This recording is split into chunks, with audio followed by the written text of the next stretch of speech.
Welcome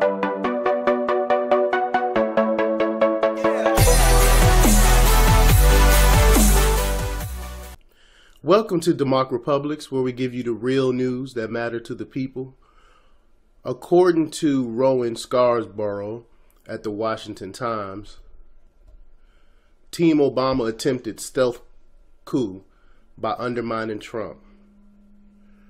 From the moment Donald Trump secured the Republican nomination and then the presidency, national security officials under President Obama have shown themselves to be intense adversaries in public and behind the scenes. In the latest development, Special Counsel Robert Mueller, Top Gun prosecutor Andrew Weissmann praised Acting Attorney General Sally Yates, a Trump nemesis, for refusing a White House order to defend the president's travel ban on Muslim-majority countries, according to internal emails. Mr. Weissmann made it clear whose side he was on. In this email, he says, "I am so proud," Mr. Weissmann wrote to Ms. Yates when he was the head of Obama Justice Department Criminal Fraud Division, "and in awe. Thank you so much. All my deepest respect." The U.S. Supreme Court this week approved Mr. Trump's travel ban on targeted nations in a 7-2 ruling.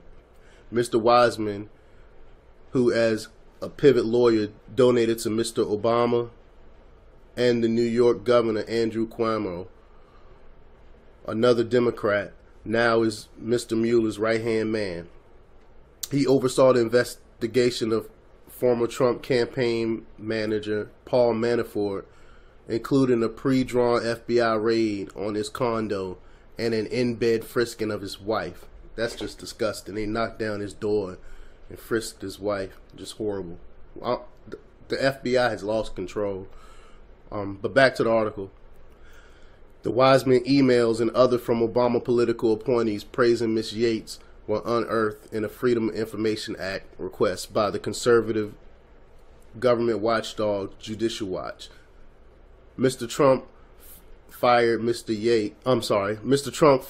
Yates as she became a hero to Mr. Weissmann and other liberals. The anti-Trump moves by Obama aides began in July 2016 during his campaign for the presidency.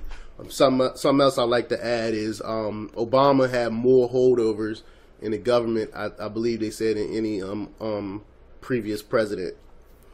Back to the article. The anti-Trump moves by Obama aides began in July 2016 during his campaign for presidency. Then FBI Director James Comey began a criminal investigation of the Trump campaign, in whole part based on a dossier financed by the Democratic Party with an aim to destroy the Republican candidate.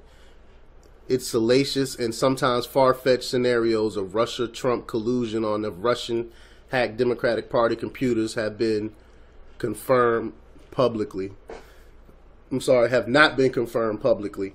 And something else about the Russian hacked the Democratic Party computers.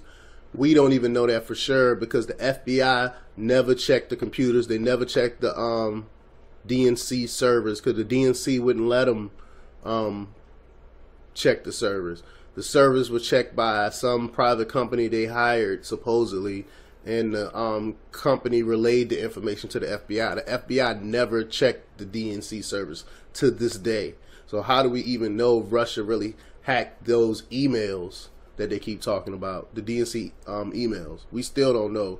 Well, some led to believe that Seth Rich was the email leaker, the DNC email leaker. He saw all the corruption and stuff that was going on in the DNC, and some believe that maybe someone in the DNC might have took Seth Rich out.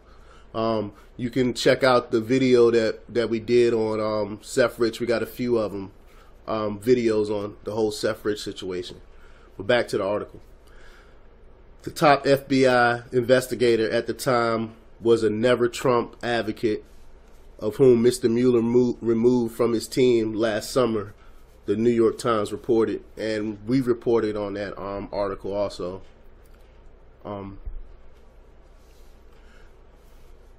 Let's go down to where it says stealth coup.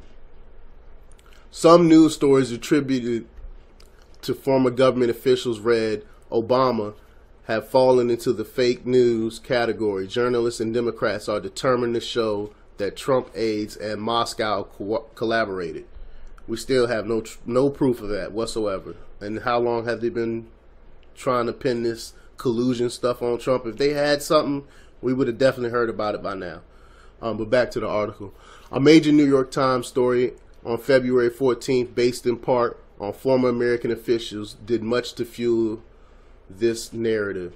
Phone records and intercepts calls show that members of Donald J. Trump 2016 presidential campaign and other Trump associates had repeated contacts with senior Russian intelligence officials in the year before the election, according to 4 current and former American officials, the Times story read. And we still don't really have any proof of this. Mr. Brennan has not shied away from depicting Mr. Trump as an awful president or disclosing his own role in driving the FBI to investigate Mr. Trump during the campaign.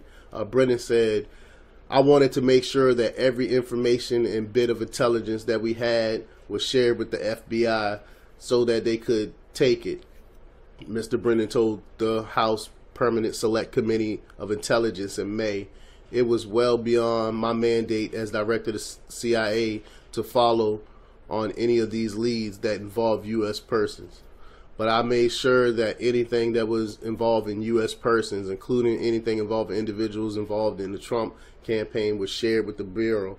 So basically, the CIA spied, what I take from this, the CIA was spying on Trump, and they gave the information to the FBI, which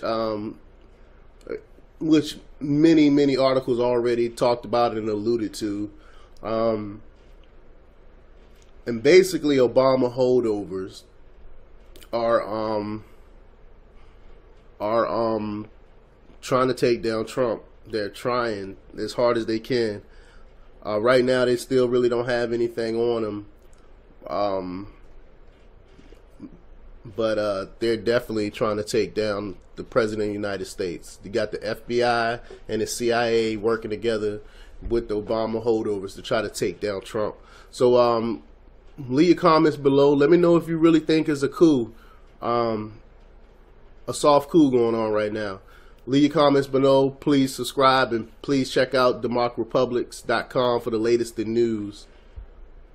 Till next time. We live in a really nightmare. Watch out for the We live in a really nightmare. Watch out for the